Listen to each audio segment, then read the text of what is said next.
Hello and welcome to LOGAN'S. My name is Claire, I'm a landscape designer here at LOGAN'S, and today we're going to learn how to put together a container garden. My plants of choice today are herbs. We're going to put together an herb garden. They are low maintenance, evergreen, and they work well in small spaces, whether it be a balcony, on a window box, or front stoop. They're also very versatile, fragrant, they bloom, and they are useful in the kitchen. The first rule of thumb of container gardening is to pick plants that grow well together. All of these are Mediterranean plants. They're herbs that grow in the south of Europe, and they like full sun, good drainage, and not much water, which makes them also a low maintenance container option. The second rule of thumb is to pick plants that go well together as a composition. We have the saying that's called thriller, filler, and spiller. So today, our rosemary is going to be our thriller. It has an upright growth habit, is going to grow at the biggest. Our filler is going to be our oregano, which will grow bushy. And our spiller is going to be our thyme, which will eventually spill on the edge of the pot. The third rule of thumb is to pick the right container. So you want to make sure that you have a container, it can be any container really, that has a drainage hole, especially for these plants. The second thing to do is to make sure that you pick something that's the right size. A good way to look at your overall container size is to take a top view of your plants together and approximate the circumference of your pots gathered and pick something that's about an inch bigger. So this 12-inch pot should be a really good fit for our 3-quart size plants. Alright, now that you have your plants picked out, your pot, you'll need your soil. Any well-draining organic soil will do, especially for something that you're going to eat. We carry a variety of options here at LOGAN'S Garden Shop. We have our own proprietary soil. We also have, I will be using Ipsoma organic potting mix today. So now, a good trick is to use a rock to cover the drainage hole so that soil doesn't spill out. You do not need to fill the bottom of your pot with rocks. Put your rock down, as you can see.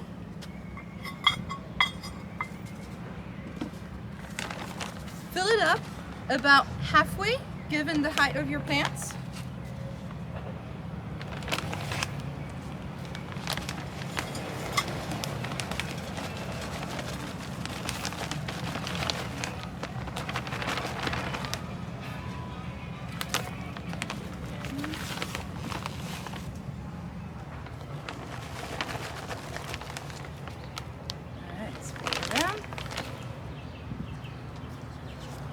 Now, get an overall idea of where your plants will go.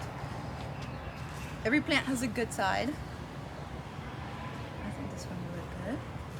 Our thriller is usually at the back. Our spiller can be towards the front. If you have three odd numbers are really good for containers. They make it feel natural and they fit well in a circle. And our spiller will be on this edge. So you do have to use your imagination and imagine that once this starts growing, it's going to fill in the back, your oregano is going to fill and spill over slightly, and your thyme is going to keep growing on the side. Smaller plants are better for containers. They will grow to take up the pots that they have, and eventually, especially rosemary's, woody plants like rosemary will have to be transplanted, but you should get 1 or 2 years of good growing in this pot. Alright. We roughly know where our plants are going to be. A fun trick is to leave your pots in there and then fill in around them. It will help keep the soil together and just give you a little bit of an imprint.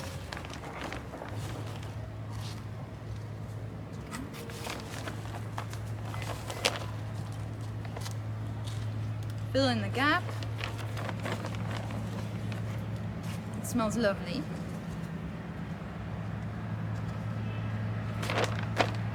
Alright, press down slightly. Now you can take them out. And as you can see, it's left a hole, which is where my root ball will go. Now, you'll have to take your plant out of your nursery pot. To do so, you can squeeze the bottom of the plastic pot slightly to dislodge the roots. Pull softly on the plant. There you go. In this case, our rosemary is a little root bound. It's been in its pot for a while, all through winter, so a good thing to do would be to gently break the roots to promote root growth. Not all plants like this done, but rosemary is pretty tough. Just go easy on it.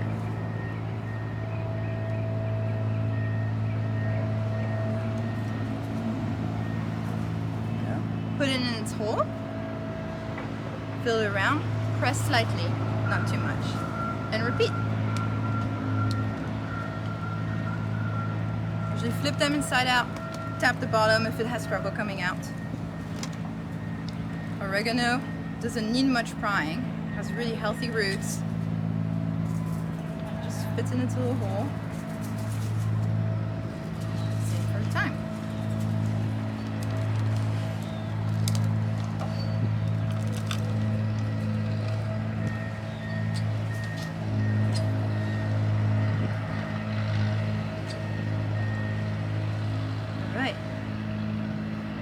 All of our plants are in place, and we still need to cover them up with soil. This part is easy, just going around. The top of the root ball for all of them should be about the same level. You don't want one plant to sit lower, otherwise all the water will gather there and might be susceptible to root rot.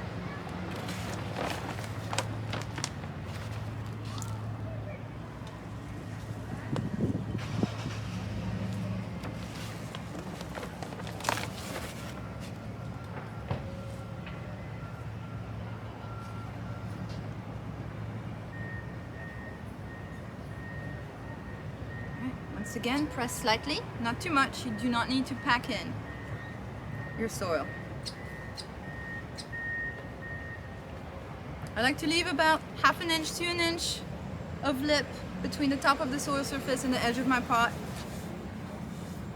It helps in case it rains or you're watering. It helps with water and water is sitting on top of the soil. It gives it a place to go and not spill over. All right, our plants are in.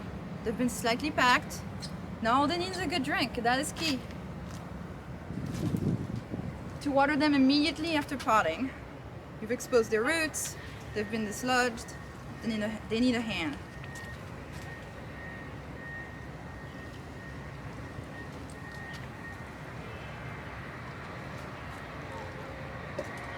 There you go. Place it in a bright spot. Full sun all day is fine. The more sun, the more water, especially in pots. You do have to water plants in pots more than you do in the ground because they have more exposure to wind and to sun. Wind is a key moisture wicking element. So on a windy day, even if it's not that hot, you might actually lose more moisture than you would think. So keep an eye on it. Those are very hardy herbs, and clip at it, clip away. Use them for cooking, use them in tea.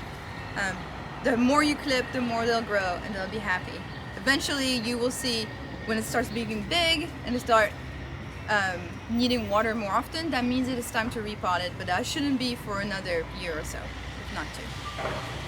Thank you for joining us today at Logan's. Happy cooking and happy gardening.